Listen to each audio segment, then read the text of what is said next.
USA Ultimate is proud to present the 2016 USA Ultimate National Championships.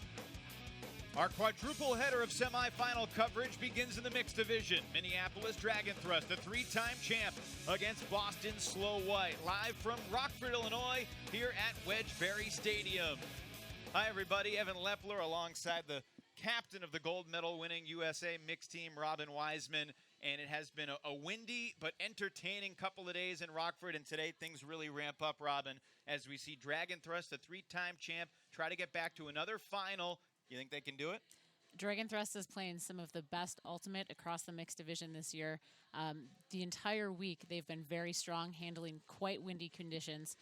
They should be very strong in this game against Slow White. They're looking for a fourth straight title. Boston Slow White has been in the semis before. They've been in the finals before, but they never have won the crown. But let's talk about this Drag'n Thrust program. Not necessarily created to be a champion, but they were created to be competitive, and I think they've certainly exceeded expectations. In the last few years, Drag'n Thrust has really amped up their strength of schedule, making sure that they're traveling throughout the country to play every city's best mixed programs. And on a windy weekend like this, there hasn't been anyone more important than Jeff Trosvig with his laser beam throws. Jeff Trosvig has quite an unconventional forehand release point. It's very high. In the wind, it typically pops up, but he's able to put a lot of velocity behind it and really open up the deep game, especially in those upwind points. He has a great deep throw with his backhand. It's very hard to contain him. One of a dozen players on Drag'n Thrust playing for the fourth title. Boston Slow White, led by Marshall Goff, Corey Flynn, Mike Miller, part of the coaching staff as well. Founded in 2004, that they won the U.S. Open this past year. They made an early statement. The question is, can they put it all together here in Rockford? Boston has been using their offensive line very effectively in the windy conditions, attacking both sides of the field, using a very wide variety of receivers, but none better than Tanner Johnson. Tanner Johnson has been such a weapon for Slow White all season, coming over from Boston Ironside and really opening up that Boston deep game and allowing his women to get huge yardage gains underneath. He has been so explosive, both upwind and downwind, and keeping that Slow White offense loose and very effective. He's not even 20 years old, and he might already be the most dynamic deep threat in the mixed division. It's Johnson and Slow White, Trosvig and Drag'n Thrust, so many other players we'll talk about as our four-game Saturday in the semifinals kicks off in just a couple of minutes here from Rockford.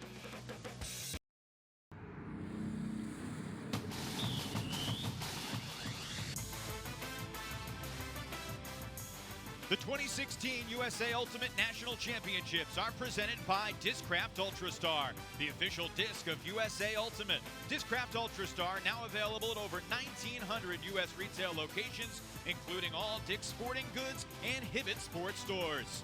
By 5 Ultimate, apparel made specifically for Ultimate players by Ultimate players. Visit 5ultimate.com for everything from Discraft Ultrastars to jerseys, shorts, and custom team uniforms.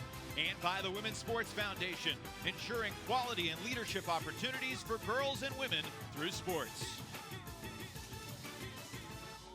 Well, for the second straight year at Club Nationals, the quarterfinal bracket had the top 4 seeds in the tournament on one side. Drag'n Thrust getting past the top seed, Slow White getting by Amp, Drag'n Thrust getting by the Seattle mixtape team that has been so strong through the years. So Metro North and Mischief on the other side of things, I wouldn't necessarily call those teams a surprise, Robin, but the top 4 seeds coming in with the best regular seasons all on one side of the bracket. Minneapolis Drag'n Thrust starting on offense, Sarah Ancio, member of Team USA, spectacular downfield threat. The Lean brothers and Martha Lean, Austin Lean's new wife, have been staples in the handling core for Minneapolis through the years. Boston Slow White on defense, Miles Montgomery Butler, formerly of Ironside, Aaron Ray, Lexi Zalk, Hannah Baranis. Robin, you think they're going to be very important today trying to contain Drag'n Thrust's strong female presence? Lexi Zalk and Aaron Ray are going to have a very tough defensive assignment, trying to shut down both Sarah Ancio and Sarah Mextroff. on offense. Boston's Slow White, led by Marshall Goff. He's been at the helm about 5 or 6 years now. Nobody really knows exactly how many years things have been going on in Ultimate. It's all kind of approximate. He was a consultant for several years before that, but under overcast skies here in the land of Lincoln, we are underway on semifinal Saturday as Drag'n Thrust begins with the disc. And so many familiar names that fans around the country have gotten used to, as this Minneapolis team has really done something unprecedented. Before last year, no team had ever won 3 titles in a row in the mixed division, and here they are, 2 victories away from a 4th straight championship.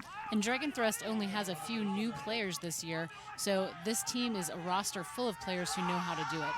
Gigantic huck thrown up, and Ancio could not come down with it. That was Trosvig. I beg your pardon, Jacob Lean launching a big flick. You know, the conditions are not what they were through Thursday and Friday, not by a long shot. It's not exactly tranquil conditions this morning, but still 9 miles per hour breeze. What do you say, it was 20, 25 miles an hour the past couple days? Yeah, with some very, very intense gusts that made the deep shots even more unpredictable. And the turnover forced, little errant throw. Mike Clark got a hand on the disc. Drag'n Thrust's vertical stack is very effective at generating big yardage gains both under and deep. They moved to a vertical stack a couple of seasons ago to really open up their offense. Jake Henderson moved from the field to the sidelines, taking on the coaching responsibilities in 2013. He's pretty much won relentlessly ever since as a coach. The deep shot ripped away by Ancio, the defender. Not quite sure who they're looking for deep, but Sarah Ancio is a great defender to help deep in that space against men and women.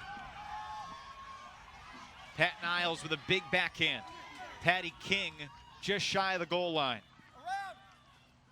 Patty King has been a veteran of Drag'n Thrust, playing with Flaming Mo before. Oh, and it slips through the hands of Clark in the end zone. It's a very atypical turnover for Clark. He has some of the most solid hands on the entire team. Just doesn't quite watch that all the way in. You can see the disc fluttering just a teensy bit. Lapse of concentration perhaps for Clark, who's in his 3rd year on the team out of Carleton College. That's the 5th turnover of this opening point. Lexi Zalt caught that underthrow, and she's going to be a huge producer for that Slow White offense. She has a barrage of throws, really effective hands. Yeah, having her back this year has really given Slow White a special dimension. She played with Slow White a few years back, 2011, 2012. Returned to the squad this year as we see Clark intercepting the pass. Funny, both these teams have been used to a lot of sloppy points throughout the weekend. However, these conditions are not nearly as brutal as they were the past 48 hours.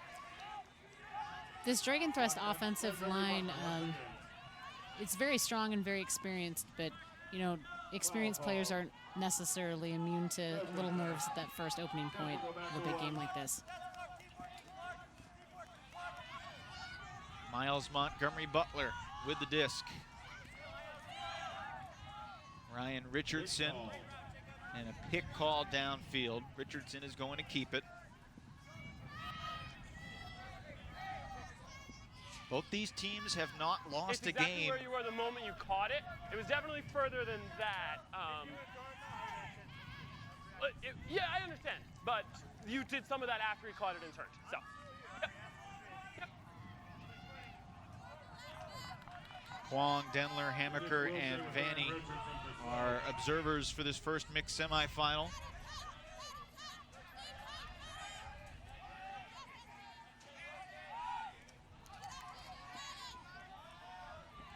Ben Katz. Sean Doherty. And this is Zalk. Seemed like she scored all the goals for Slow White at the US Open. And another stoppage Foul called, no contest. Niles marking Montgomery Butler, both sporting very full, good-looking beards. And up the line, bobbled and caught. Lexi Zalk gets Slow White on the board for the opening break. I was almost assuming that Lexi Zalk may have tried to throw that assist a little bit farther with that forehand that she has. It's with such precision. It's really great to see her explode up the line onto that open side. Just beats Patty King to that space and is able to reel that in. Some real concentration. What has stood out to you from watching Slow White these past couple of days? What have they done really well? Slow White has done a great job of kind of feeling the tempo of what their D-line offense needs to do to attack. They're very patient if their opponents have already set up and have the matchups, but they're also very effective at some transition deep throws and getting some big yardage gains right away. They're also very great at attacking that break side, a lot of times with that around backhand out to space, oftentimes before the cutter's even attacking that space. They beat Noise, Public Enemy, and Alloy in pool play. The closest game was against Noise, 14-11, and then the big rematch against AMP. Now remember, Philadelphia AMP beat Slow White pretty darn good in the finals of the Pro Flight finale about a month ago. And Boston handled the conditions a little bit better, regrouped, and won convincingly. Marshall Goff said it was by far their most complete game of the tournament. They took half, 8-2. Second offensive point in a row for Drag'n Thrust. And Sarah Mextroth hits David Shirley. Mextroth being chased by Annie Fisher. And Mex, as she called, resets to Hemish, who turfs the disc on the goal line. It's a very atypical turnover for Josh Hemish. His throwing game has improved so much over the years, and he's really shown as kind of a cutter thrower for Drag'n Thrust, staying around the disc. Oh, and a tremendous layout, D. Mextroth got a piece of it as we return to live action. Another chance here. Here's Trosvik. Trosvik swings over to Jake McCain. They played together in college at the University of Minnesota Duluth, so that was a very familiar connection for them. And up the line, Jake McCain hauls in the first Minneapolis score. David Shirley on the assist. Mextroth with a D to set it up. Mextroth is really known as an offensive weapon, but I know in the last year she's really focused on trying to attack those angles, really set up Drag'n Thrust for a nice, easy swing across the field, reel it in. Slow White tried to get in there, with a nice poach D, but Jake McCain concentrates, watch it all the way into his hands. Some excellent goal line offense for Drag'n Thrust. Jake McCain has been a steady member of Minneapolis Drag'n Thrust throughout the run of championships. And you, Robin, got to experience a championship with this Minneapolis team. They were looking to add the best players in the world for the World Championships in Lecco, and they begged you, and out of the goodness of your heart, you played with them, and they've raved about your ability. I don't know if they begged me, but it was really nice to play with a lot of players that I came, into my own playing with. A lot of University of Wisconsin Eau Claire players still on the roster for Drag'n Thrust. But they've really added some younger, up-and-coming talent around the Minneapolis region to their roster, and it's really added a lot defensively. They're able to match up with the best of all teams thanks to somebody like Emily Regan, who's running down on the pull right now. Jay Drescher, the fiery defender, launching the pull. Ryan Schoenrock will begin the game on Tanner Johnson. And there's a D from Danny Collum, first-year member, but not an unaccomplished player himself. Austin Lean over to pick up. And here's Austin Lean launching the backhand, looking for Drescher. He's got him.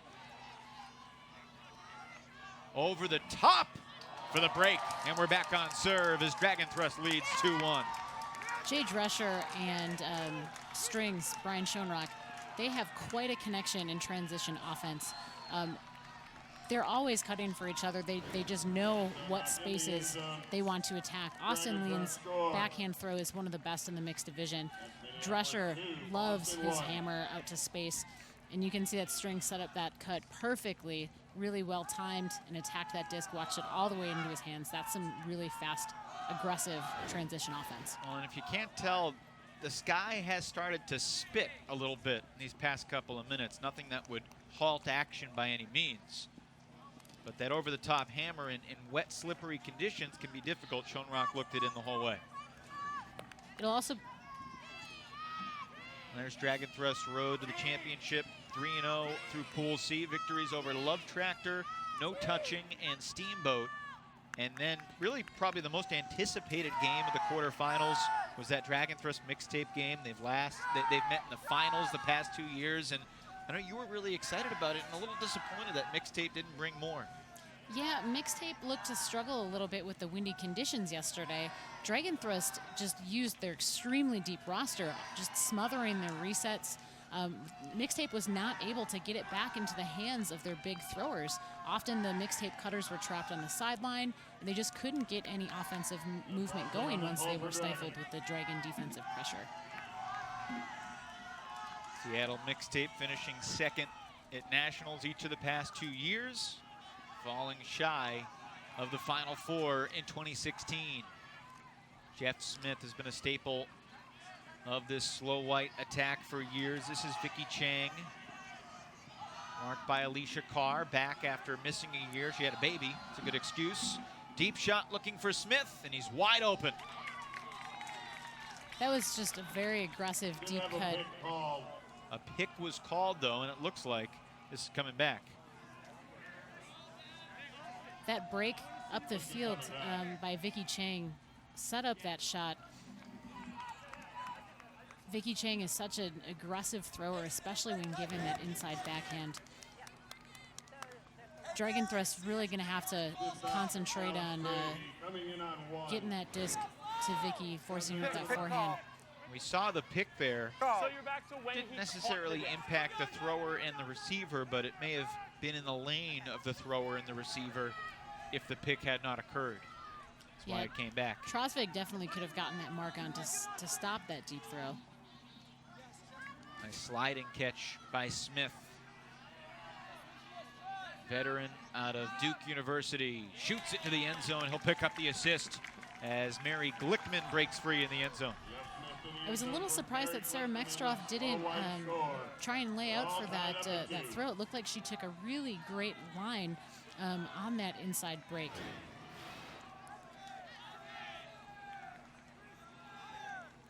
You can see Austin forces him back right into the middle. Shut down the handler defense. And Mex is trailing towards that break side, but it looked like she had a good angle that she could have at least pressured that pass a little bit more. That is a really great cut for that score. And Jeff Smith with the throw knifed it into that small area with Mextroth approaching. So Glickman is on the board. And there's Smith, who has been characterized as the heart and the soul of this team for many, many years. A team that prides itself on being as weird as they possibly can. And Jeff Smith has, long been one of their key engines. You see the name on the back of his jersey. It's Party. That's kind of the attitude he brings, and his play on the field backs it up. Yeah, speaking with the Slow White coaching core before the game, I mean, for a guy that's been in the game as long as Jeff Smith has, it sounds like he is just constantly finding ways to elevate his game year after year, and he is playing some of the best ultimate of his very accomplished career this weekend in Watford. Slow White assistant coach Corey Flynn said Jeff Smith, still great throws, but better decisions perhaps than years past. And in these windy conditions, that decision making can be the difference. Drag'n Thrust back on offense. Jacob Lean and Erica Bacon, the handlers. See that Slow White's poaching off in the lanes, forcing that disc to Bacon, but Bacon she was a huge piece of our successful Team USA mixed team as a handler. She's really great at distributing the disc to open cutters. Bacon bids. Great bid, but comes up shy. Drag'n Thrust turnover. Dragon turnover. The previous point with Glickman scoring was a turnover 3-point, the first of the game. And now back and forth we go. You can always count on Jacob Lean to have an interesting hairdo or creepy facial hair at Nationals. Yeah, I think he grows it out especially just for Nationals, so he's camera ready. Niles winds up, and Ancio leapt, unable to make the catch. Ancio's not a receiver who typically will lay out really big in the air. She's just so explosive with the way that she attacks and jumps at the disc that she's usually able to reel that in. I assume that the wet conditions right now have a lot to do with the fact that she just couldn't quite reel that one in.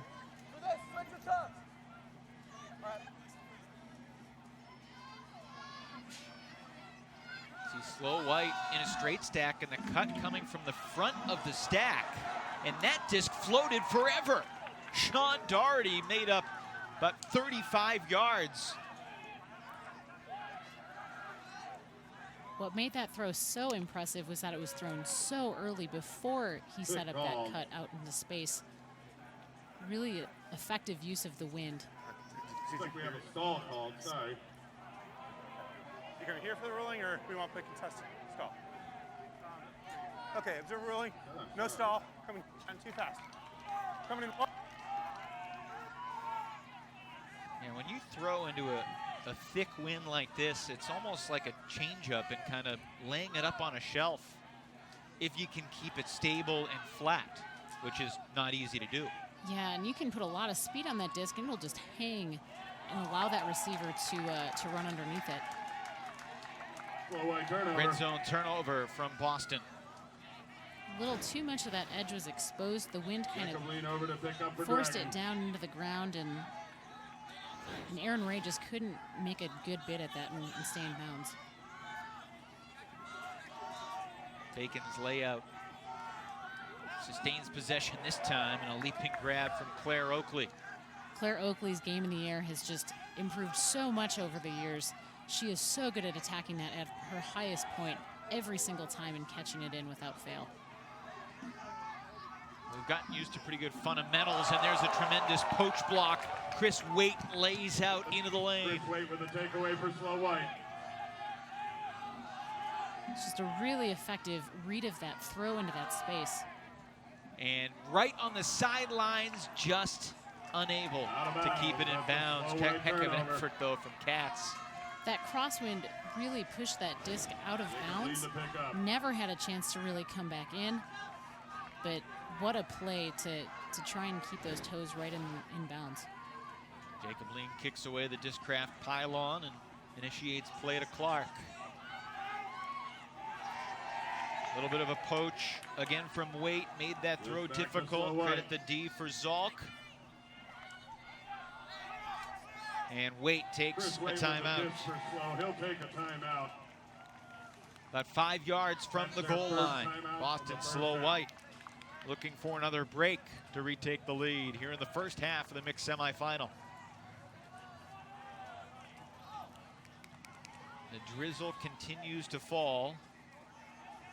Boston Slow White, they've been a bastion of consistency in the mixed division. This is their 12th consecutive year here at Nationals. Similar to Ring of Fire in the men's division. They've been at Nationals forever. They haven't won the championship. You could say the same thing about Boston Ironside in the men's division. Boston, in the Death or Glory days, won 6 consecutive titles, but in the current incarnation of the Boston men's team, 9 straight trips to Nationals, 9 semifinal appearances, no championship, something Josh McCarthy and Ironside hopes to change over the next 30 hours or so. What's at stake in this one? Minneapolis Drag'n Thrust trying to get back to the title game for the 4th year in a row. And then Boston Slow White seeking that elusive title, just like Jacob Lean is seeking that elusive style. Yeah, Jacob Lean has had some very questionable fashion and hair choices over the years. That is putting it very politely. Yeah, and every year you think that he's done it all, but he finds another way to do it. Not in the end zone. Zalk just shy. Back to Waite.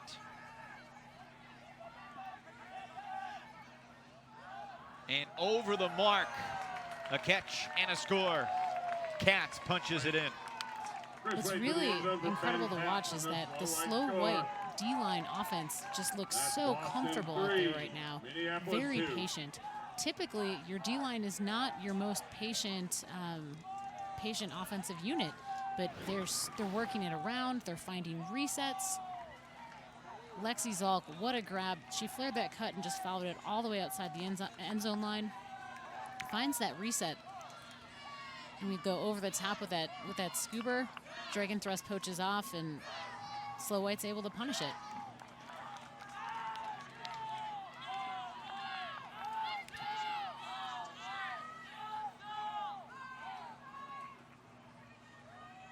How has the wind impacted players' abilities to throw scoobers from what you've seen over the past couple of days? It's kind of been a strong, like a diagonal wind. So going downwind, a lot of scoobers were popping up right over the zones. A lot of teams have been putting a lot of players around the disc to try and stifle some quick offensive movement. So those scoobers, or sometimes a high release backhand, is a really effective way to break that zone and have numbers for some fast break offense. Montgomery Butler on the pole. Boston back on defense after the score. Alicia Carr upfield for McCain, and Carr collided with her defender, Take your time. Olivia Hampton. She's down. This Drag'n Thrust offensive unit is one of the most experienced lines right now for Drag'n Thrust. Hey Ben, what? Need a sub. Alicia Carr's had a really effective tournament, some really great games, really great both defensive and offensive performances, especially against Seattle Mixtape in their quarterfinal game. Martha Lean goes on for Drag'n Thrust. Oh, wasn't much contact between Hampton. Yeah, perhaps their feet just got tied up. It's the wet conditions on the turf definitely make those changes of direction very difficult. Mextros throw faded to the sidelines, and Patty King could not keep it alive. Mextroth's forehands have a tendency to pop up because of how upright she is when she releases the disc, and she finishes with her wrist in an upright movement. So it has a tendency to pop up and catch the wind. What can she do to avoid that? If she just focused a little bit on keeping her wrist a little bit more even when she's releasing the disc rather than releasing upward, she'd get a nice, good, crisp pass to Patty King, and they can get big yards on that under. Boston's already up a break. Kirsten Lundquist on the under. Floats the reset for Montgomery Butler. He's played more of a handler role this year for Slow White. The downfield defense right now by Drag'n Thrust is really forcing some small windows, taking away those unders. And a pick downfield will bring this throw back. So those slow white cutters are starting to attack the middle of the field. We're seeing a lot of picks being called.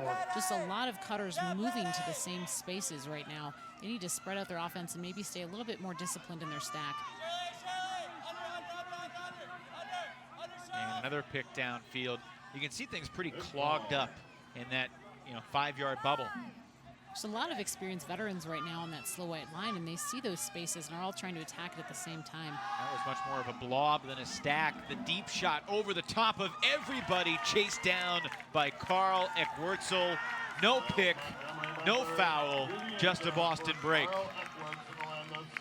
Kind of waited for a high stall count situation just to explode off the back of that kind of offensive blob in the middle of the field. That throw is just great amount of touch, really used that wind very effectively so that it fell right in front of his receiver. The wind is kind of moving from right to left on your screen, and he puts that out there right out to space. Josh Heimish didn't even see that cut develop.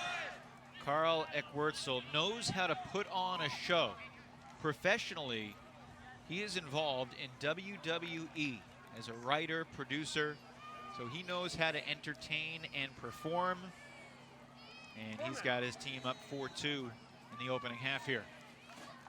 It'll be interesting to see how Drag'n Thrust responds. Slow White has been very effective at poaching off the middle of the stack and taking away those big yardage unders, especially to the women cutters on Drag'n Thrust, who are so effective. You have a hand, White.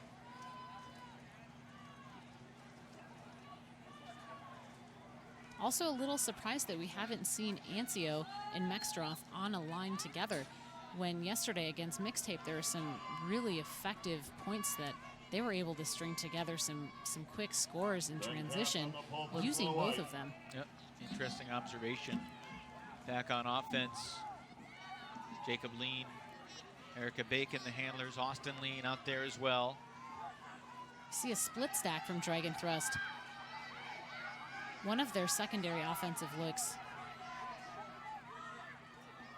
This is a team that practices much more than other teams in the mixed division. And Jamie Glader busts deep. Lexi Zalk able to catch up, but would have been great for them to be able to capitalize on that. Finally, Drescher has a mark. His defender had gone away, and now Drescher just takes a shot. It's a prayer, and it works out! Jay Drescher really uses that crosswind, just lofts that high release forehand right up over Lexi Zalk, who's a fantastic defender, especially in the air. Jamie Glader is so effective at reading that disc. Jamie Glader was my first college captain, and even despite having such a small stature, Jamie was always so effective at going up against taller, more aggressive receivers. I mean, this is the type of matchup I started playing Ultimate watching.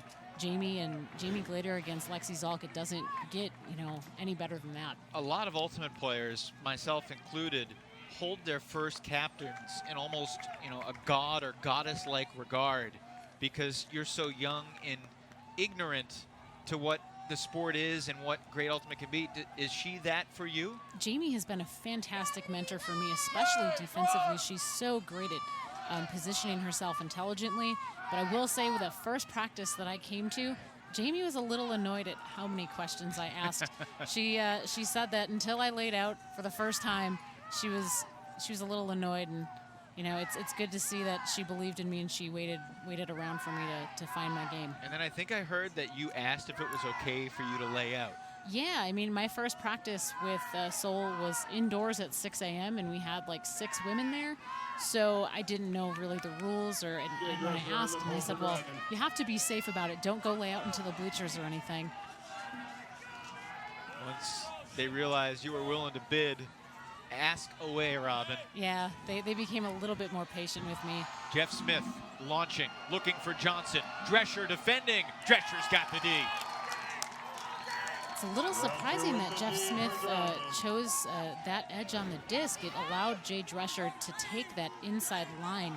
You could see that had he put a different edge on the disc, Tanner Johnson would have had that space where Jay Drescher couldn't have attacked it. It's a really good matchup, though, Jay versus Tanner. Yeah, and it's going to be fun. I think that Dragon has a lot of good matchups that they can throw at Tanner Johnson between Jay and Strings. Trosvig known for that flick. A great inside break to space finds Mexstroth. Mex and Trosvig have been playing together for years, and she knows that that's the space he wants to attack.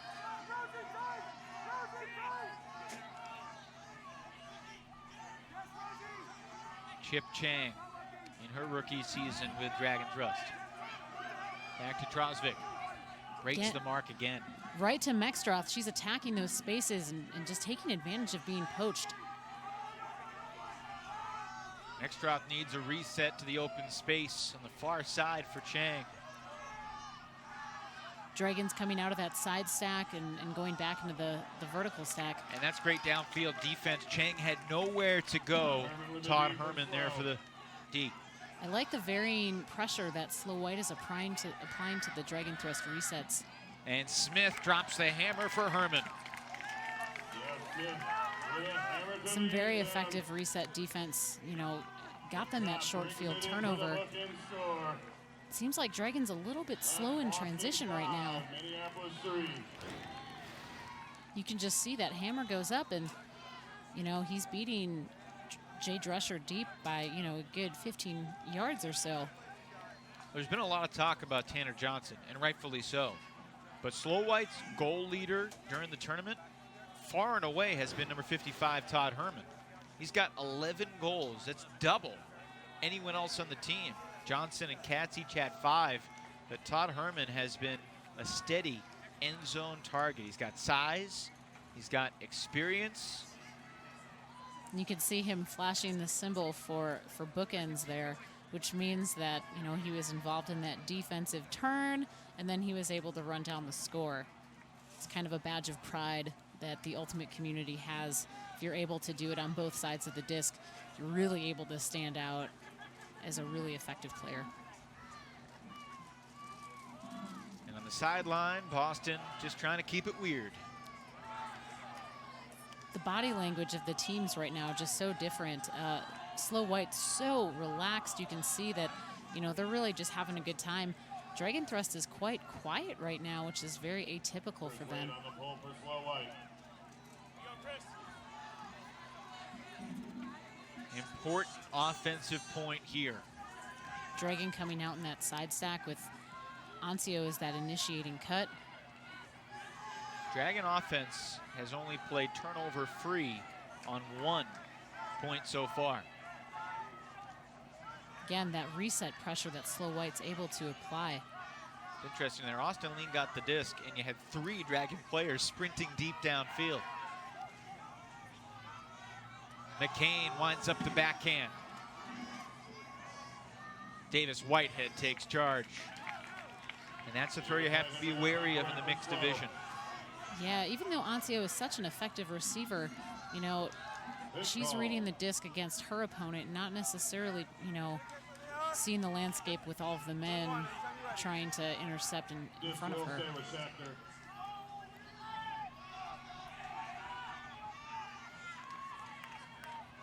Kirsten Lundquist attacking the disc on the under. Over the top of the mark for the reset to wait. And to the end zone, it's Whitehead skying for the D and the score. Bookends for Davis Whitehead, and Boston's in control. Yeah, and Davis Whitehead is actually a player that Drag'n Thrust should recognize. Before he came back to Boston, he was actually playing in Madison, Wisconsin, with the mixed team Noise, who's also at Nationals this year. Davis Whitehead is such a strong defender and very aggressive on the turn, taking Mike Clark deep. In both of those plays, he just attacked the disc at the peak of his jump, really read it effectively. Mike Clark's not used to having somebody do that to him, especially in the deep space. That's his specialty. Boston Slow White converting their break chances over and over again, and a timeout was called by Minneapolis. Minneapolis is going to have to respond, you know, with some abilities to reset the disc. You know, it'd be really great to see maybe Schwa or Josh Hemish, you know, doing what he does best, cutting back into the backfield from the cutting spot. He's really great about just attacking that space and dropping back into a handler spot and then pushing upfield. We haven't seen a lot from him yet this game. The other semifinal, Metro North and Mischief, set to begin in about 20 minutes across the way. That game will be broadcast tape delay on UltiWorld. And the winner of that one will face the winner of this one tomorrow morning for the mixed title. Nationals, always a special tournament. 48 teams, 16 from each of the 3 divisions qualifying through sectionals, regionals to get here. Everyone has earned their way. And now you're watching the best of the best, not necessarily for the entire season, but it's really about peaking on this particular weekend. And you know, those are 2 different things. We see it every year that the most consistent teams during the regular season are not always the best team on the biggest stage. Drag'n Thrust and Slow White have both played a very difficult tournament schedule. So, you know, for them to be able to peak, you know, nationals, it says a lot about about their players and their abilities to adapt against different teams. Slow White has a very different defensive look right now. Downfield, just off to the left of your screen, Jay Drescher got tripped up by Ryan Richardson. Coming in one. Take a look. I need to uncontested. It's going to be No coming contest in on down there. one. Coming in one. Uncontested is going to come in on one. Aaron Ray on Slow White has been doing a great job of shutting down Sarah Mextroff and Sarah Ancio, and that's a very tough order.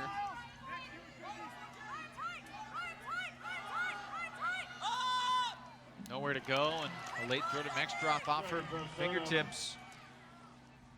I love the pressure that Tanner Johnson applied early in the stall count to clog that lane in the middle of the field, and then he drops back on Brian Schoenrock. You know, that pressure that, you know, Mextroff, she wasn't able to watch the disc all the way into her hands because he was in that line of sight.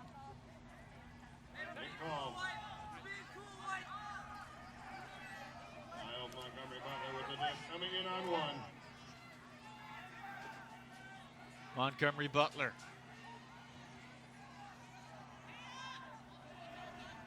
And there was a call.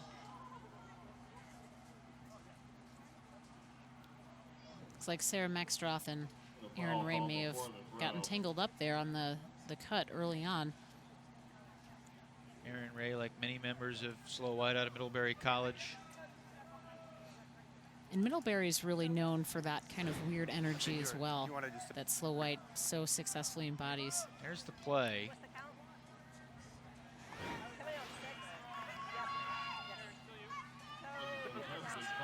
You can hear Stahl coming in on 6. Montgomery Butler needs to make a decision quick. Montgomery Butler with the disc for Slow. All right. Crosby on the mark.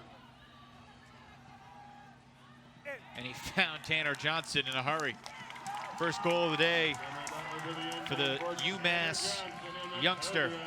Won a world championship for the U20 team in Poland just a couple months ago.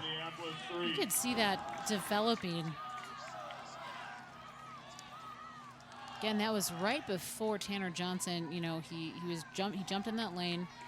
And you could see on that turn right there that was the look that was really wide open.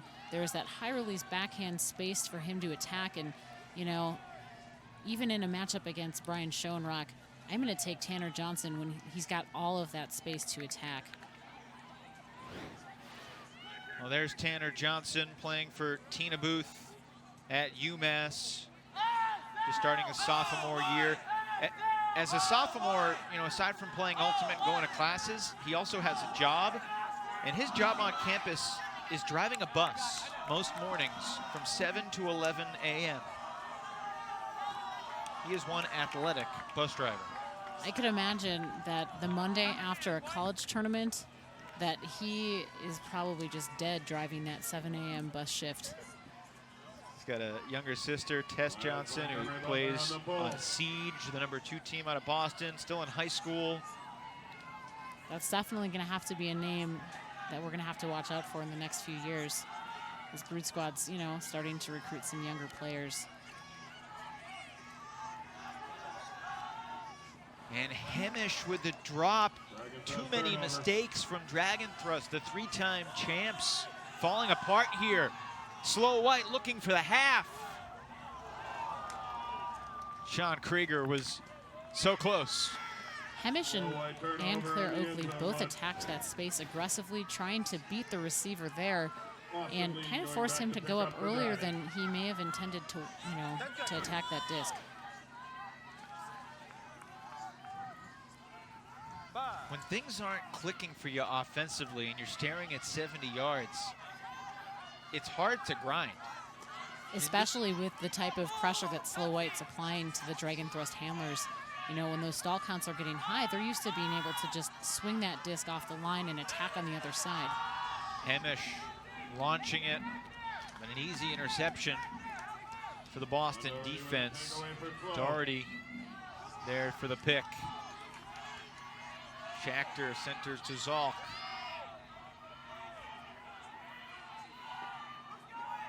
Montgomery Butler launching. This could be the half, and it is. Miles Montgomery Butler to Sean Doherty, and the three-time champs are in trouble. Yeah, one thing that's separating the throwers right now for Slow White and Dragon is their use of the edge on the disc on those deep space. You see Josh Hemish puts that big, high outside in, and if he would have put that out flat to space, Shirley would have had a play at the disc. Contrasting, going the other way, Slow White is putting the disc out and using that wind to help push it in front of the receiver as opposed to working against it. 6 breaks in the half for Slow White. What's most impressive is that I think both teams, their offensive lines, have really struggled to, to get big yards on their first possession, and that's something that both teams have been doing successfully all weekend. And to see Slow White's defensive unit almost look like they're an offensive line. It's very impressive how they're attacking space, especially in transition, and creating huge yard gains, right away in the stall count for that first thrower. Doherty going deep off the turn, and mentioned it right before, Drag'n Thrust staring at the 70 yards, a couple resets, and then Hemish with not the best decision, just launching it, not really to anybody in particular. Yeah, and David Shirley was a little bit too far deep on that throw. Had he been maybe 20 or 30 yards closer to Josh Hemish when he set up that cut, it would have been a little bit, better executed. But it looks like, especially out of that side stack, Drag'n Thrust's cuts are just setting up too far away. They're not really able to have an effective deep threat. And so those undercuts are pretty, difficult for them to get open because Slow White's just smothering them in that underneath space. Drag'n Thrust has had some big comebacks through the years. They're going to need another one today if they're going to keep their string of titles alive. Jake Henderson, the head coach of Minneapolis Drag'n Thrust, what will be the focal points of the halftime conversation? Catches and throws. We've had a lot of drops. We've had a lot of miscues on throws. That's our focal point. We've got to keep that stack a little bit shallower as well. How are you going to react to that really intense pressure that Slow White's applying to your resets? I would disagree a little bit on that. I think they're poaching the lanes quite a bit. And so they're taking away our downfield shots and clogging those lanes. And we need to get those people out of there with bringing them downfield a little bit and then coming back for those resets. Will the conversation at the half be positive and trying to get things going, or are you going to light into the folks a little bit? It's always positive because we can come back from anything. How you feeling right now? Wasn't the greatest half. Well, hopefully the second can be better for you. Jake, appreciate the time. Good luck. Thanks. That's the 3-time champion and the champ of the head coach of the USA mixed team that Robin, you helped lead in London this past June. The 3-time title winners are in danger. Boston Slow White leads Minneapolis Drag'n Thrust 8-3 at the half here in Rockford. Boston Slow White leading Minneapolis Drag'n Thrust on a misty Saturday semifinal here in Rockford. Slow White got off to a great start. They opened with a break, Robin, and the break train just kept on rolling. There was defense from both sides. The sloppiest point of the game was the first one. Yeah, both, Sarah Ancio and Lexi Zolk, getting a few different, Ds.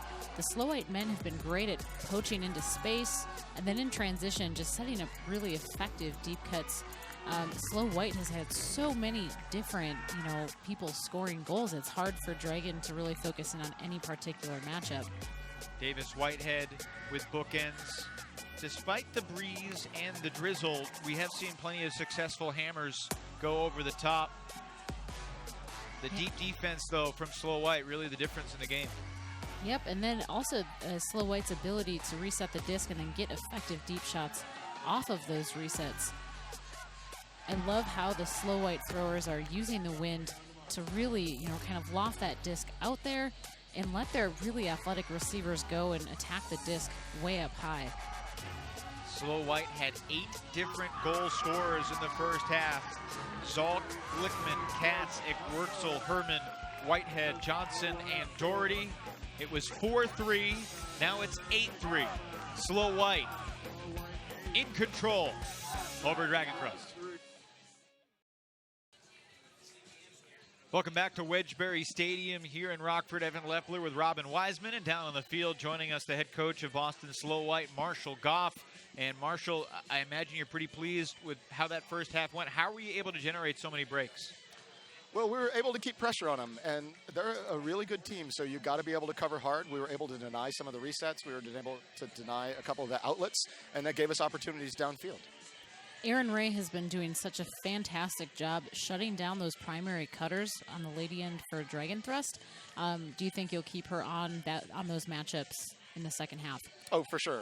She's a real athlete, but she's also a sophisticated defender, reading the right place to be and doing a great job right now. We've seen Jeff Smith make an impact as he usually has. We've talked about it before, but I mean, he's 31 now. He's been on the team for a long time. What does he mean to this team and this program? Well, he builds a lot of trust with his teammates because they know good things can happen when he's on the field. They know when they get open, he's ready to deliver, and he's also a fun lunatic in the right way. And your final message to the team before they take the field for the second half was what? Right now, it's keep up, it's keep up, it's keep up, and we got a couple tactical things we got to pay attention to, keep generating the reset options, and we can keep running from there. Marshall Goff, you're 7 points away from a trip to the championship game. Good luck. Thank you very much. That's the head coach of Boston Slow White, Marshall Goff. His twin brother, Adam, is our fantastic statistician here in the booth. Boston up 8-3 at the half. Whether you're 31-year-old Jeff Smith or 19-year-old Tanner Johnson, you're feeling pretty good and showing off some, I guess you can call those dance moves, stretching moves, up by 5 scores at the half here in Rockford. It was versatility of scorers in the first half. 8 different people found the end zone, but Montgomery Butler, the trigger man for Slow White. His mastery on the edge of the disc with this crosswind has been just, it's been like a clinic. He is just showcasing what a fantastic thrower he is. Forehands, backhands, out to space, hammers, just everything. Let's see if he can do it again for Slow White in the second half. Well, they're receiving on offense to begin the second half. Smith with the disc in the center. And I'm not sure Boston is going to give Minneapolis the disc. Dragon's going to have to create some turnovers. You can see Jamie Glader was poaching off into the lane there, and Rachel Westgate. She and Sarah Mextroth right now are kind of passing off the women cutters, trying to clog up the middle of the field a little bit more.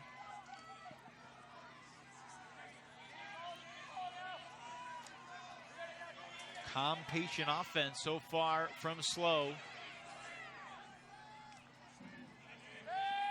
This is Glickman. Pick call down on the thrower. You don't see that too often, but occasionally. Okay, so coming in 2. Johnson ran his defender strings right through Glickman's path. Ryan Strings really hasn't left his fingerprints on this game too much yet. I think Slow White's been happy to just distribute the disc around Tanner Johnson if Drag'n Thrust is willing to, focus so much attention with their best defender on Tanner Johnson. They've really effectively used their other men, to get those deep shots in transition. A drop from Vicky Chang gives Dragon a chance. Looking for Drescher. Tipped up in the air and calmly caught. What a huge break as Collum was in the right place at the right time. Meanwhile, Dresser shaken up by the collision. What's the cliche in this situation, Robin? He just got sandwiched by 2 guys who were just both attacking the disc. He wasn't really able to even jump and attack, so he just got pushed right between those 2 Slow White men.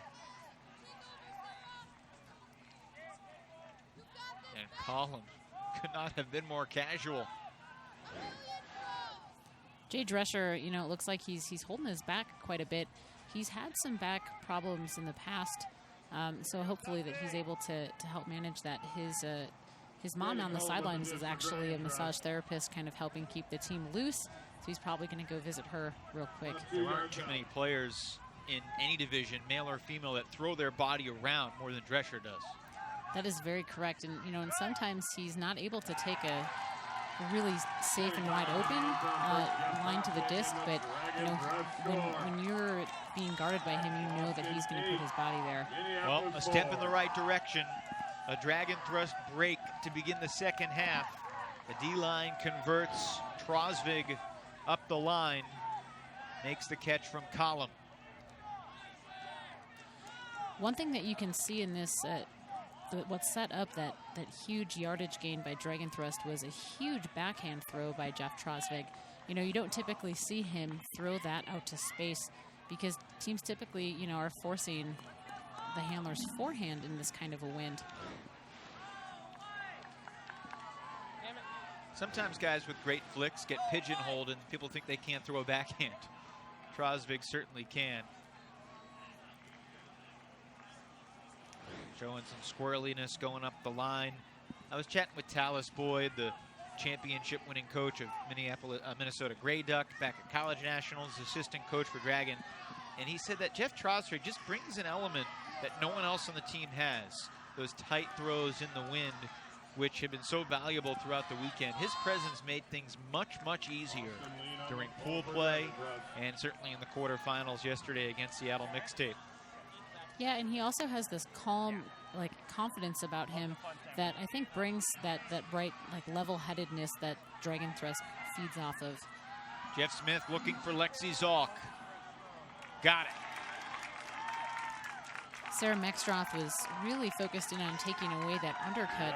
You know, Lexi Zalk is such an accomplished thrower in her own right, so, you know, they're focusing on trying to keep the disc out of her hands under. But you can see early in that cut, you know, Sarah Mextroth gets her head turned, doesn't, you know, kind of loses Zalk for a second, and Jeff Smith just puts that out to space. There are a lot of teams that probably have a rule, do not throw deep on Sarah Mextroth. But that was a gorgeous throw, and Zalk is one of those targets that is capable of winning that matchup. And Lexi Zalk has incredible closing speed. That's one thing that she has really shown in the women's division for the past few seasons with Bent. And so to see her, you know, running deep for some, you know, Jeff Smith throws, it's pretty fun to watch, and it really has helped propel Slow White, you know, to give many different deep receivers. And that's Zalk's second goal of the game. Jeff Smith distributing the disc as he usually does. So a turnover-free point there. It was just the third turnover-free hold of the entire match so far. Drag'n Thrust is back in that side stack look with their women attacking the space first. Aaron Ray just shuts down that undercut by Anzio.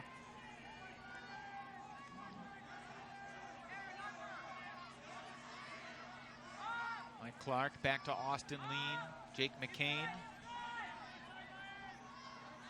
Continue to see Drag'n Thrust struggling to find openings downfield on the unders. And that's a credit to the defense. Yeah, and watch Ben Katz here when the disc comes back in. He's been, you know, varying that pressure by poaching in the lane off of Austin Lean, but then high in the stall count and getting back on to deny that reset. Keeping the disc out of Austin Lean's hand is something that's been really, you know, effective for Slow White so far in the game.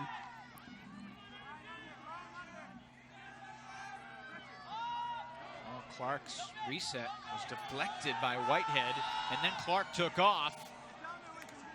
Whitehead versus Clark. And it's incredibly caught in the end zone by Niles. Where did he come from? Pat Niles is known for being such a scrappy player. He's so effective as a deep cutter that I'm not shocked that he was the only person following that play.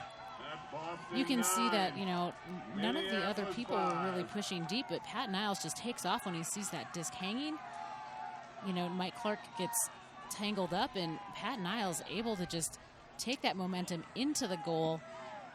Never giving up on the disc. Started the play about 20 yards away from the end zone, and then bidding for the score. That's our first top 10 nominee of the day. Pat Niles was actually my first coach. He also is a player from the University of Wisconsin-Eau Claire, and he was definitely someone who encouraged me to start, exploring my range in terms of bidding both on offense and defense. And I've really valued, his perspective on the game, and he is one of those guys who can just bring such a positive yet intense energy. He's not super, loud on the sidelines, but he brings that type of intensity, until that point is done every single time he takes the field. It was a little surprising to watch the two intended targets there, Clark and Whitehead, kind of just give up. It sort of acknowledging, yeah, we both misread the disc, and then ho-hum, Niles comes sprinting into the picture. And that could be a good change of momentum, if Drag'n Thrust can come down and apply some pressure. We see Emily Regan in the game, number 2 on Drag'n Thrust.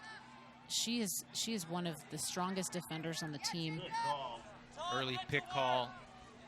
Drescher was trying to get around Dan Batista in front of the stack to stay with Smith.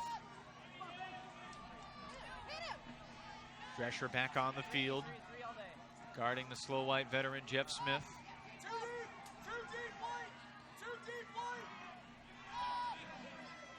Again, Zalk attacks the under.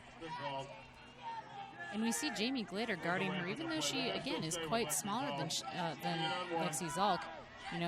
5'2" versus 5'9".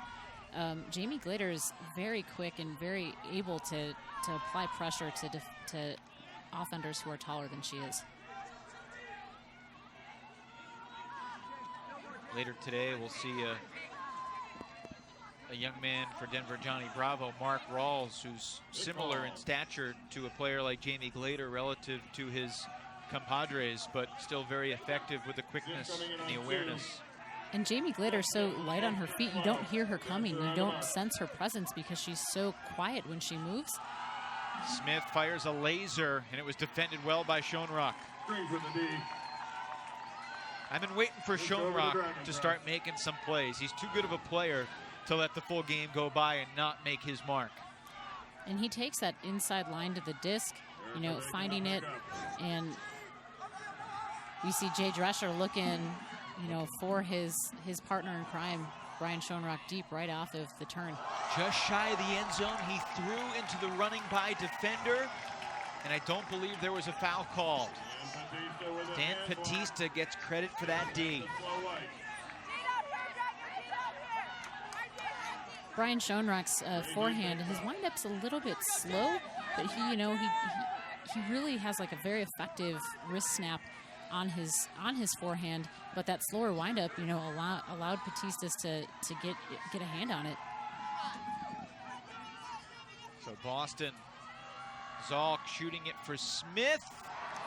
Schoenrock and Drescher both bidding, sandwiching the bidding Boston player. I really liked how both Jay Drescher and Brian Schoenrock, they laid out together, but at the same angle, so parallel to each other, so there is no contact with the intended receiver.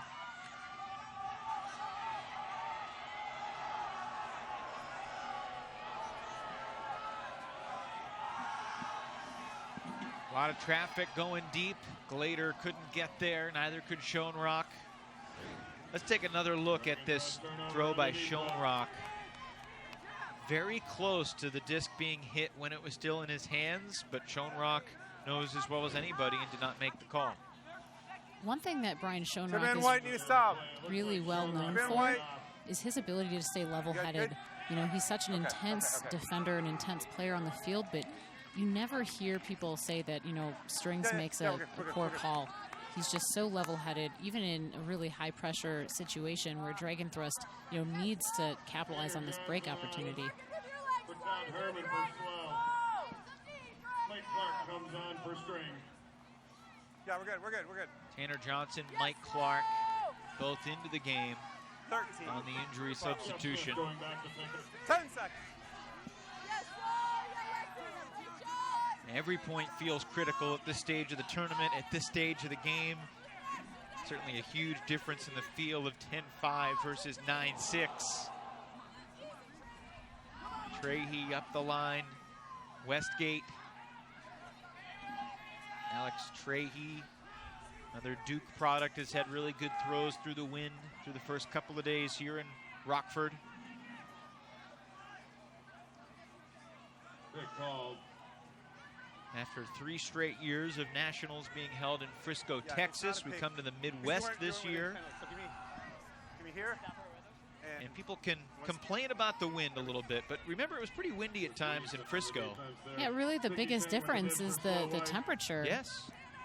And I think most players would say this is a better temperature than, you know, in the high 80s, mid 90s. There's been a lot of misting conditions throughout the week, and it's definitely changed the offense of some of these teams who are used to some higher, faster throws in their repertoire. Drescher throwing his body around. That guy lives on the turf. Smith goes over the top, drops the hammer in for the slow white score. Dan Batista. That's another hammer score for Slow White. Attacking that break side from the back of the stack, just putting it out to space. And that, you know, the wind, you know, he's putting that hammer against the wind. So, I mean, the wrist snap and control that he has over that edge, that's something that only a veteran thrower has. And he started throwing that hammer even before Batista's set up that cut. It's a real trust throw to space with just incredible touch. Batista becomes the 9th different member, or the 10th different member of Slow White to score.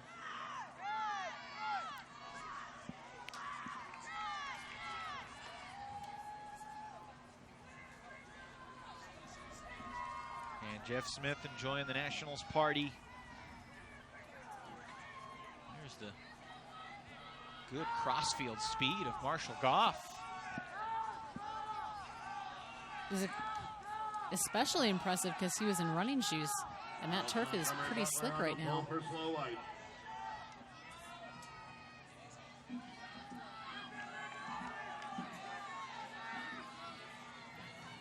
Across the way, the Mischief Metro North game is just underway. We'll try to keep you posted on what happens there. Currently, Mischief has gotten off to a good start. The team from the Bay Area of California leads 5-3 in the opening half.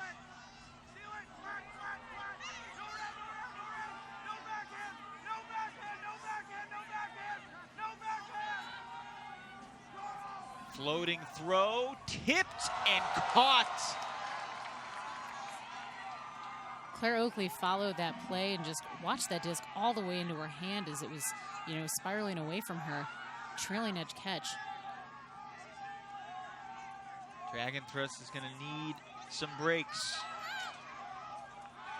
Well, right now, Robin, we're on track for a Mischief Slow White championship game as that deep shot, well placed, run down by Pat Niles. Yep, Longtime fans of Ultimate might remember Mischief and Slow White meeting in the finals of 2006 during Mischief's run to the title. You can see that Claire Oakley just watches that disc all the way into her hand. Full extension layout. McCain just puts that out to space to Pat Niles. Again, we get to see Pat Niles' closing speed, just catching that in stride. Really starts to hit the accelerator after that disc goes up. Able to stay in bounds. And Pat Niles with another great catch. Well, the good news for the Drag'n Thrust offense, that's the second straight O point in which the offense has not turned it over. So they've held a couple of times. They're going to need to do that. But more importantly, they're going to need to string some breaks together. Trailing 10-6. We see Alicia Carr back on the field for the first time since she went down with that injury in the first half. She's a very effective handler defender. See who's on the line. Drescher, Schoenrock, Eric Vandermolen, Jamie Glader, Sarah Mextroth, Alicia Carr, and Jeff Trosvig on the near side of the field getting ready to pull. We'll get to see a nice flick pull. Again, you see that really just unreal windup that Trosvig has with that high-released flick. Yeah, a little bit like Justin Allen for Raleigh Ring of Fire, who we'll see later today as well. Some guys just have a different level of elbow flexibility and snap to be able to get that full field flick off. Slow White punches it in, tic-tac-toe right down the field. But this might come back because of a pick. It was a pick called. Steve Sullivan Just is coming back to caught Tanner the score. Johnson. Drescher says he was screened. What's the count at? It's back to Johnson. DJ with the disc coming in on 2. Strings on the mark.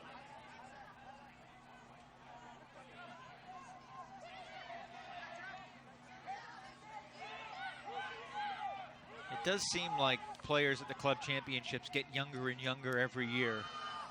As you watch Johnson break the mark, Sullivan patiently waiting, and guess who breaks free? Johnson, the 19-year-old college sophomore. Robin, you're telling me about a player you're coaching who's just 17, not even in her freshman year of college yet, still a high school senior. Minneapolis 6. Yeah, I mean, the youth scene right now in the ultimate community is just exploding. There's so many more opportunities for young players to play at the elite level. So it's not surprising to see, you know, somebody like Tanner Johnson able to just take the game over the way that some of these other young players are. You mentioned Margaret Walker. She plays for Heist. She became kind of that centering handler for us, and that's something that you see. I mean, A 17-year-old center handler at Club Nationals. yeah, but in the women's division, we see that, you know, Lane Cedar and Sophie Darch, who, you know, Ozone veterans, they started playing when they were, you know, 16 years old and have really left their mark on the game. It'll be really exciting to see how Tanner Johnson's game continues to develop. We got to see his, you know, give-go ability a little bit there in that last possession, and he really took over with the disc as opposed to as a receiver. Wearing the UMass Zoo Disc cap. Tanner Johnson has a ton of potential. You know, I was wondering, is he going to continue to play mixed? Is he going to go back to open? He was on Boston Ironside's roster last year as an 18-year-old. And there's certainly something to be said for, you know, the mixed division doesn't require necessarily the same commitment as the open division. Maybe while he's playing college ultimate as well, play mixed. But he's got ambitions to be on U.S. national teams, to win a college title, of course. They've got a lot of great players coming back, even without Jeff Babbitt, as that disc slips through the hands of the target, Hannah Baranas. Slow White turnover. One thing that's exciting about the mixed division is it allows a player like Tanner Johnson to assume a very different role than he normally would have. No question. You know, in Ironside, you know, he's a young player, and to see him be a real go-to guy offensively is, you know, it's a great opportunity for him to work on different aspects of his game than he might, you know, in the college division. We see Mike Clark taking off. A couple defenders nearby. Clark high-pointed it, but could not close his fingers to stop the rotation. Ron Doherty with a D for Slow White. Miles Montgomery by Credit the Sean back, Doherty for Slow. with a good defense. Yeah, that's not a disc that Mike Clark typically doesn't reel in, so another atypical turnover for Mike Clark in the deep space. Richardson took off from the front. They go underneath to Annie Fisher. Been told Annie Fisher has been working as an engineer for a while. She just quit her job, though, as Slow White overshoots Baranas. Annie Fisher, number 89, Slow White is getting ready to move to Montana to become a rancher. Going back to pick up the Dragon. 26 years old, grew up in Amherst, went to the University of Michigan. And that is a pretty good life change. Boston engineer, Montana rancher, almost a Callahan for Baranas. And perhaps a foul. Martha Lean says she was hit. Yeah, completely clean. Got it. Let's see. Yeah, so yeah.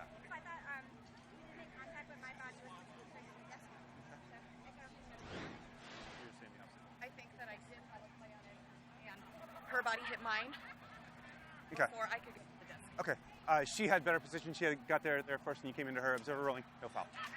We're gonna make it. One of you is gonna make the disc live after an equipment. So hold on. Hands off by the observer. Anna Moranis with that D. Just going Okay, back to make slow it live light. when you're ready.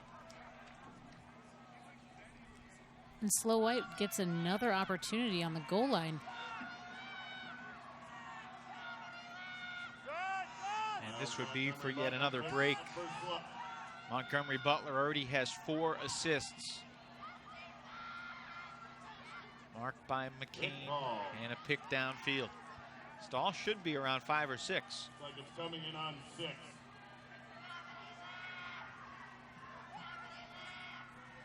Where are we at?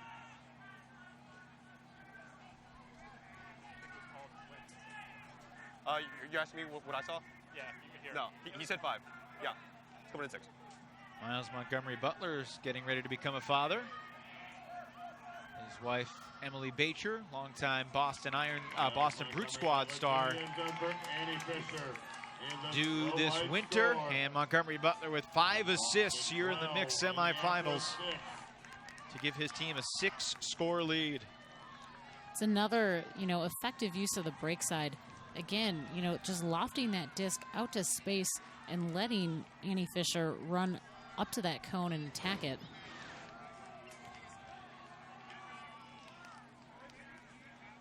Some good defensive pressure on the goal line on that reset. And then Slow White just able to punch it in by putting it up to space. Claire Oakley was just a little bit too far away to make a play on it. Annie Fisher just super explosive off the back of that stack.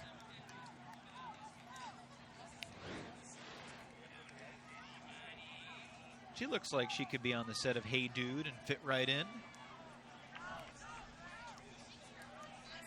Fisher with her first score as Boston continues to spread it around. And Drag'n Thrust really in serious danger as Montgomery Butler very calm and content with his performance today. Tanner Johnson on the pole for slow. Drag'n Thrust is going to need to figure out how to apply more pressure on Montgomery Butler when he has the disc at the front of the end zone.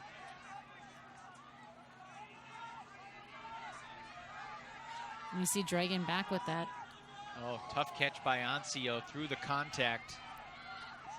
The Drag'n Thrust resets seem a lot more comfortable in that vertical stack offense, able to swing it a little bit more, keep the disc moving, attack both sides of the stack. Erica Bacon, David Shirley, Sarah Ancio. And that's Ancio's, first real opportunity that she's been able to run down a deep throw. I liked that she was closer to the thrower when she started developing that cut so that they were able to just put that out in front of her. Jeff Trosvik did a great job of keeping his defender out of the play so that Ancio had a clear line to the disc.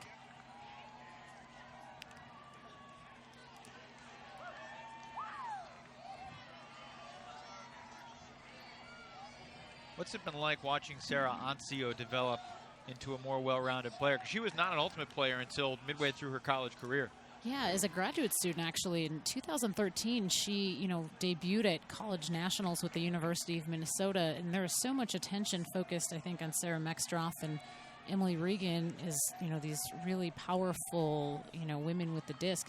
But I will never forget I think it was the pre-quarter game against Washington, Sarah Ancio was the first time I've seen her just sky a pack of people, just came out of nowhere and skied probably like 4 Washington defenders who just read this super floaty disc. And she just came down, she just exploded straight up, came down, held the disc up, like she'd been there before, and you could just see this spark of greatness. And so it was really awesome to see her, earn a spot on that Team USA women's team. Since she's really made her mark on the mixed division, it was great to see her also back in the women's game. Weren't too many players in the mixed division that made a single-gender team, and Ancio is one of the very few. And I think it truly attests to her ability as an athlete. She's so easy to play with. She's so fundamentally sound, you know, able to pick up, you know, with a lot of Fury and Riot players, you know, two teams that are used to being, you know, dominant and seeing each other, and to throw Ancio in the mix is very exciting.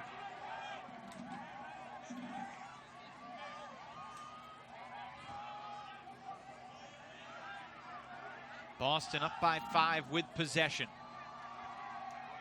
All Slow White has to do is take what is offered to them, and they'll find themselves in the championship game here at Nationals for the first time in 9 years.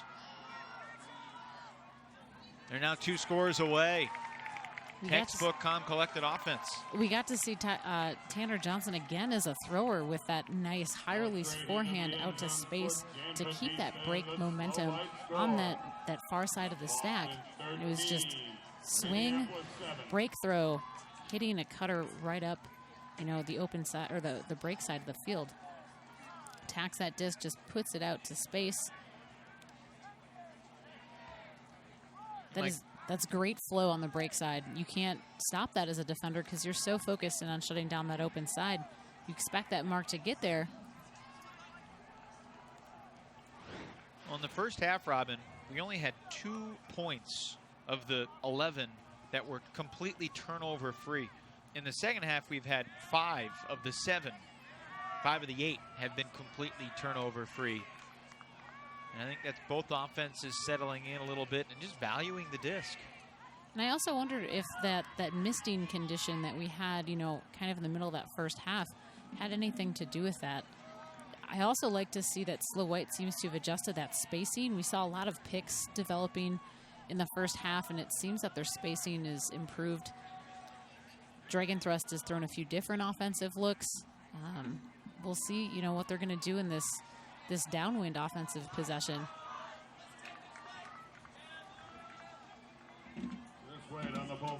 Chris Waite launches the pull.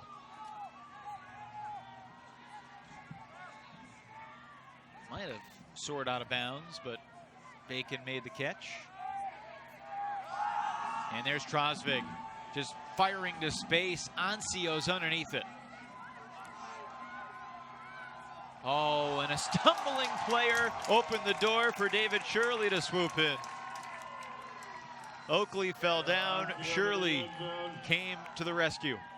One thing that I feel like we don't talk about enough is Ancio's ability as a thrower. You know, so much attention's focused on how she, you know, sets up these great deep cuts, attacks it in the air. But, you know, if she doesn't find herself in the end zone, she can get down low and just put that disc out to space. If Claire Oakley stays on her feet, that's a really easy goal. So I love that Ancio's spent so much time developing her throws. She's such an all-around threat, not just as a receiver anymore. Ancio went to co-college and then grad school at the University of Minnesota. She played other sports growing up, but found ultimate in grad school. 28 years old, certainly very much in her prime as a player.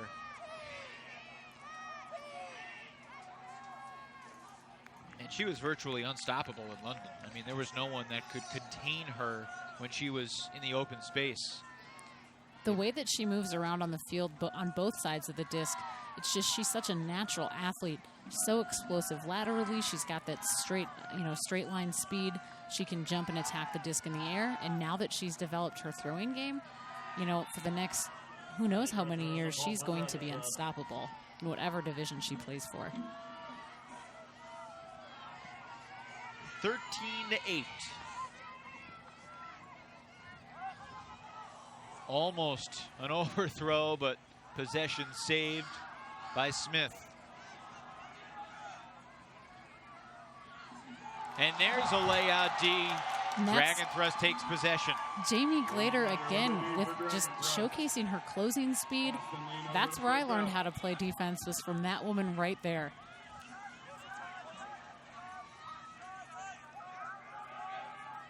Hemish needs a reset, gets one.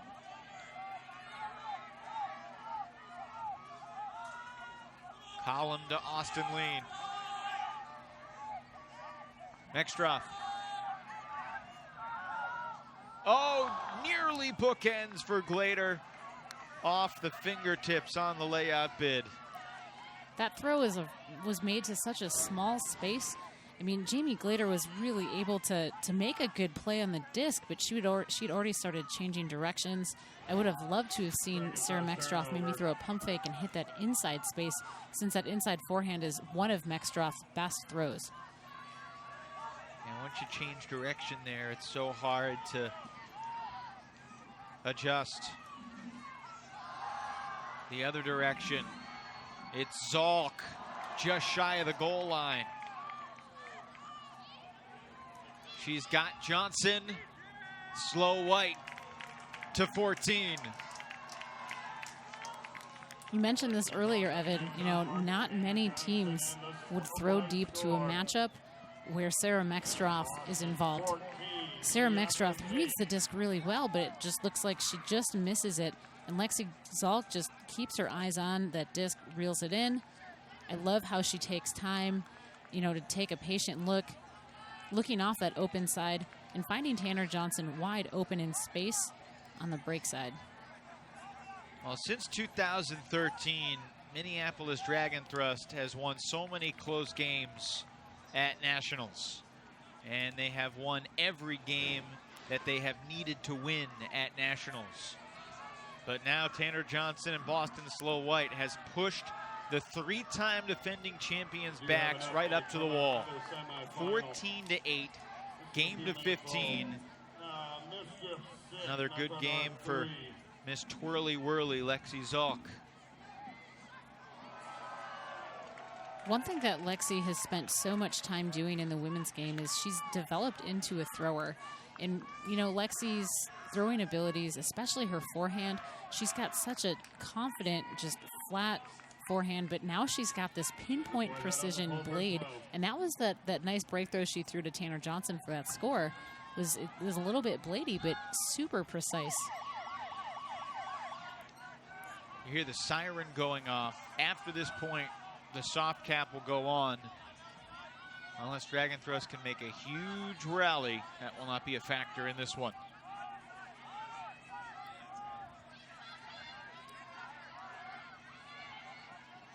In 2013, they climbed the top of the mountain for the first time, beating Polar Bears in the title game. Polar Bears team that won a title back in 2010. It had been nothing but the Bay Area, 2010, 2011, 2012. Few different teams. And then this Drag'n Thrust program. Not only have they won 3 straight national titles, Robin, but of course you know as well as anyone, the World Championship in Lecco.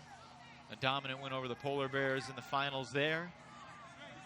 The thing that Drag'n Thrust, you know, I think has been one of the first teams to do is just establish such a deep, you know, cadre of players who can play both sides of the disc. They don't have a typical O-line and a D-line. Ancio bids and scores. So there's the offensive hold. Ancio really hasn't had that opportunity to make her mark on the game yet, because the pressure that the Slow White women defenders have just given, she hasn't been able to find that separation deep. And again, we see Ancio, that explosiveness, you know, staying on her feet to that last possible minute. And I love how she's able to get both hands on the disc and make a good, clean, just flat layout. A lot of times we see players will, you know, when they clap catch the disc, they kind of land awkwardly on their shoulders and roll. But anyone learning how to lay out, that was just textbook, safe, fundamental form right there. Now it comes down to Drag'n Thrust defense. Jamie Glader had a bidding D on an under. Brian Schoenrock had a D on a deep shot. But for the most part, this Boston offensive line, a couple times they've made their own mistakes. Other times they've just taken the safe choice. A tall task for the champs. You see Ancio staying on for her second consecutive point. You know, like I mentioned, Drag'n Thrust has a very deep roster of players who can play both ways. but they typically don't, need to keep their players out for multiple points in a row because they have that depth. But Ancio, in a must-win, situation, this is a must-break point for Drag'n Thrust. Of course you're going to see her on the field. Sullivan centers to Smith, gaining yards in the process. Wide open underneath. Chris Waite. I beg your pardon, that's Dan Batista. Salk at midfield. Vicky Chang reads the floaty flick. And downfield, a pick was called.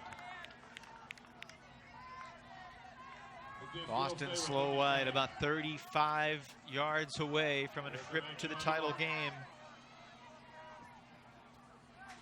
where they'll face the winner of Mischief and Metro North.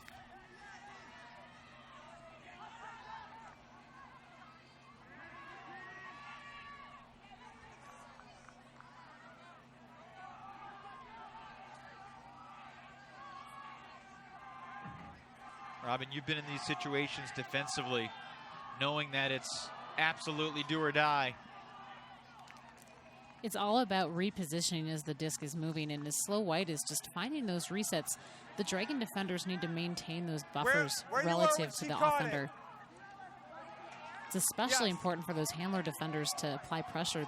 The smaller the field gets and the closer that Slow White, gets to that end zone. And you kind of see a bigger buffer right now in some of the Dragon handler defenders. Looking for Herman. Clark misread it. Herman's got it. And that's the game. The championship reign of Drag'n Thrust is over, and Boston Slow White is headed to the championship game here at Nationals. A pretty convincing 15-9 victory. That was, I think, the most complete team that Drag'n Thrust has seen thus far in the tournament. Vicky Chang, she's known for just really gripping that backhand so tight, and she's able to just put so much wrist snap on it. I love that she, chose something aggressive, and I also love to see Sarah Ancio kind of coming back with the help D. Not able to get that inside position, but, goes up, tries to pressure that catch.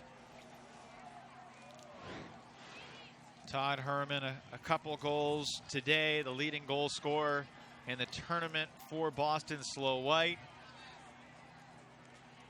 And Drag'n Thrust knew this would end sometime.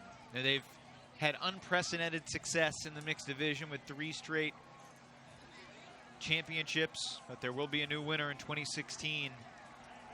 It'll be one of the remaining 3, Slow White, Mischief, or Metro North. We will take a quick timeout and come back with a conversation with one of the national finalists, Boston Slow White, 15-9 over the champs.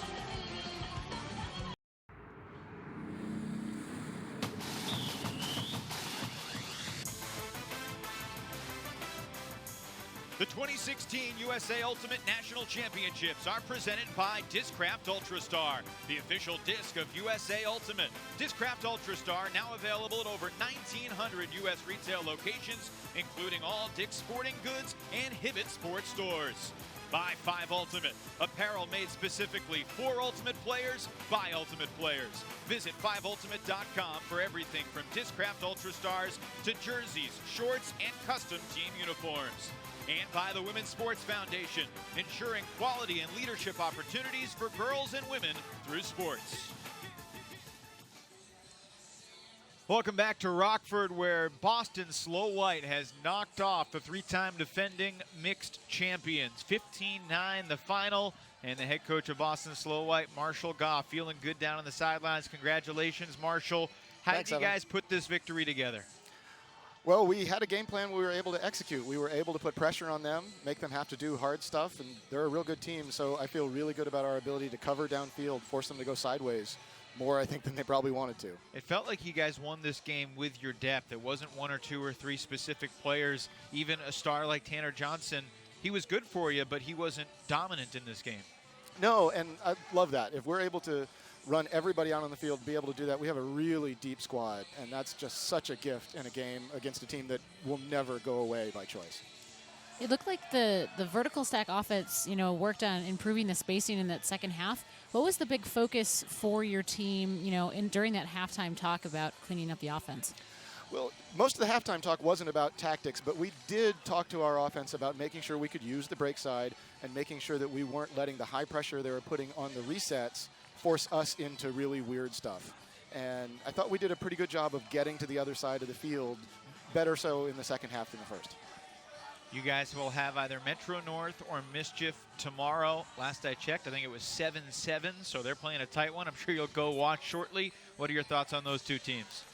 Both good teams. Obviously, we've seen Metro North a lot more, and we know them. I mean, a lot of our players have played with them on teams in the past, so there's familiarity there. But we've played Mischief, too, and I don't have a preference, but I know they're both going to put up a battle, and they play very differently, so we'll have to be ready for that. The biggest question, did you bring a different tie for tomorrow, or are you going to wear the same one? I don't think I brought a different tie, but we got time if we try to figure something else out. You do have time. Look forward to seeing what you got in store tomorrow. Congratulations. We'll see you then. Thanks very much. Marshall Goff, the head coach of Boston Slow White, a finalist in the mixed division. And we'll now bring in the 5 Ultimate Spirited Player of the game, Jeff Smith, in his 8th year on Slow White. And Jeff, this team has been to the finals before, but correct me if I'm wrong, this is your first trip to the final game. Absolutely. This is definitely my first, and it is exciting. I'm happy to be here. You've been a part of this team for a long time. How would you characterize the character of this team? I think it's a fun team. I think it's a weird team. I think a lot of people, myself included, consider it a family. A lot of people have been playing on this team for a long time together. So we've developed some bonds that will probably last a lifetime. And so I think that, more than anything, is probably the most important part of this team, in my opinion. So it's definitely a privilege to be a part of it. What's one of the go-to ways for Slow White to stay loose and just in the moment, in a game like this? I don't know if the cameras were out on the field at halftime or even before the game. Oh, we got you. Our in and out box game definitely keeps us a little loose. It helps us to stay a little tight, or prevents us from being tight. So we're just focusing on having fun and not taking our time too seriously in the moment. So I think from that standpoint, that helps us to kind of not tighten up and get too serious on the field. Carries over into game time. So that game also is my favorite, but it's a lot of fun. What's the importance of dancing during halftime for your team? It's just a good time. It feels good. And they're playing some nice music, so we might as well move our bodies a little bit. Helps us stay warm. It was a little windy and cold earlier, so keeps the blood flowing. Is there an obvious best dancer on the team? That's a good question. We might find out later tonight or tomorrow. But I don't feel confident saying that just this moment. All right. Well, but I can check back in. Well, you got about 22 hours or so to rest before a championship game tomorrow. Enjoy the break, and we'll see you tomorrow, Jeff. Thank you very much, guys. Congratulations to Jeff Smith and Boston Slow White. They're victorious in the first semifinal in the mixed division. Metro North and Mischief. One of those two will see Slow White in the finals tomorrow morning here from Rockford. Our play of the game presented by Discraft comes from the losing team. It doesn't happen too often, but the effort of Pat Niles was too good to overlook. I love how you see him just explode down the field in the background. He's so far off that shot. I mean, that throw, you barely even see him, in that as an option, and he just explodes. And I love that he finds that end zone and turns it into a score. So many great plays through the years for Minneapolis Drag'n Thrust, but they fall short in this 2016 semifinal. Again, you see the bracket. Slow White awaits the winner of Metro North and Mischief tomorrow morning here in Illinois. For Robin Wiseman, I'm Evan Lepler saying so long for now. 1 down, 3 to go. Revolver and Ring in the first men's semi coming up next. But in the mixed division, it's Boston Slow White taking down the 3-time champs. There will be a new title winner this year. To watch the entire match on replay, log on to WatchESPN.com. Download the Watch ESPN app. This has been a presentation of ESPN. We'll talk to you soon, everybody, here in Rockford.